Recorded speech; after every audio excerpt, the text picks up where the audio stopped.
E qua abbiamo concluso, il progetto di comunicazione era questo. Prego Cristian. Bene, il Presidente ha già raccontato il core business che avrà Saremar, che è quello di collegare finalmente la Sardegna anche alla terraferma.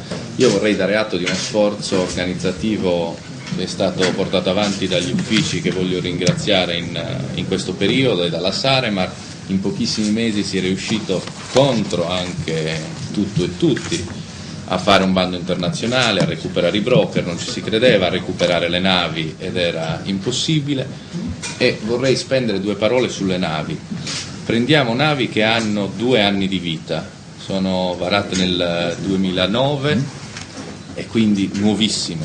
Sono navi che provengono da cantieri italiani, quindi sfattiamo anche il mito, saranno navi greche, cipriote, saranno sicuramente pessime, sono delle navi albanesi, se ne sono sentite un po' di tutti i colori. Sono navi che vengono da cantieri italiani, non hanno quindi alcun problema di omologazione, perché ci si poneva anche il dubbio del RINA, eccetera, eccetera, possono entrare in servizio immediatamente, hanno un'offerta di passeggeri di circa 836 persone a bordo ciascheduna, hanno 432 posti in cabina con servizi interni, quindi con i bagni.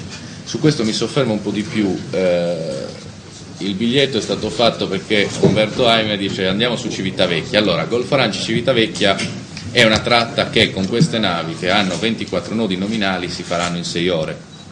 Quindi si tratta anche di una rotta che tendenzialmente può andare benissimo fatta anche senza cabina, può andare uno in poltrona, può stare sul deck perché ci sono i bar, c'è la tavola calda, la traversata dura davvero poco. Abbiamo la possibilità di trasportare 2250 metri lineari di merci, ed è un'altra cosa importante. Principalmente su quella tratta sarà merci su veicolo guidato, mentre la prospettiva di attuazione della Olbia Livorno ci consentirà di dare una risposta concreta anche a chi fa gli autoarticolati, i semirimorchi in particolare, che sono l'altra parte della medaglia. Quindi sostanzialmente diamo risposta, lo diceva prima l'assessore Crisponi, non solo alle preoccupazioni del mondo turistico e del sistema economico generale, ma anche al mondo della produzione, oltre che degli autotrasportatori. Faccio sempre l'esempio di chi ci racconta che oramai non solo si è costretti ad attendere in banchina giornate intere con merci anche deperibili a bordo per via del trattamento che le compagnie hanno riservato in quest'ultimo periodo ai nostri autotrasportatori, ma siamo arrivati al punto dove per alcune merci il trasporto costa 3 volte il valore della merce e quindi mette fuori mercato automaticamente l'intero sistema economico produttivo. La prospettiva, ve la diceva il Presidente, è quella di andare finalmente a coprire anche rotte che sono lentamente andate scemando in termini di flusso. Faccio un riferimento alla Cagliari-Civitavecchia. La Cagliari-Civitavecchia, però, la preoccupazione principale della Giunta, del Presidente in primo luogo, è quella di offrire un servizio di altissima qualità, quindi la fretta non è una ottima consigliera. Questo non è un punto d'arrivo, è un punto di partenza. Stiamo cercando di costruire anche la possibilità di una nave sulla quale ci si possa imbarcare alle 19, alle 20, trovare un ottimo ristorante dove poter stare con la famiglia o con gli amici, trovare non la cuccetta ma magari la camera con un letto, quindi poter arrivare la mattina dopo assolutamente in una situazione di comfort sulla terraferma e quindi scegliere di fare qualche ora in più di viaggio partendo da Cagliari piuttosto che dover fare prima un tragitto in macchina e poi accorciare il braccio di mare. Quindi anche su questo siamo a lavoro. Le tariffe. Partiamo il 15 giugno con una tariffa in passaggio deck, quindi ponte, che vi dicevo prima nelle 6 ore è assolutamente opzionabile, che parte con 21 euro. E mi correggo subito, parte e finisce con 21 euro, perché l'altra operazione che la Regione ha voluto fare è un'operazione di chiarezza e trasparenza. La tariffa è finita, non ci sono a partire da, oppure aggiungo le tasse portuali dopo, oppure aggiungo l'IVA successivamente. Il passaggio sul ponte costa e costerà 21 euro, tariffa unica, residenti e non residenti, e tariffa finita, non ci sono altri costi aggiuntivi. La poltrona di prima classe ne costerà 34, mentre il posto in cabina 45 o 40 a seconda che si tratti di una esterna o interna. Le auto di primo gruppo pagheranno troppo rapido. 45 Cabina esterna, 40 la cabina interna.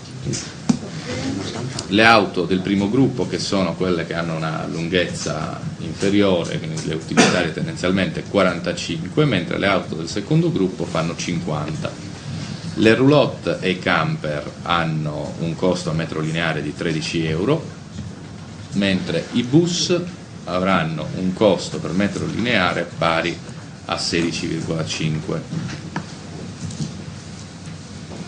Sui veicoli merci invece il ragionamento è leggermente differente rispetto agli altri, perché soprattutto per i veicoli merci articolati, semirimorchi, i costi portuali non sono diritti e tasse, ma sono anche le movimentazioni, la logistica, per cui il prezzo, e questo è l'unico caso in cui il prezzo non è comprensivo di questi diritti, e quindi 17 euro a metro lineare sono al netto dei costi portuali.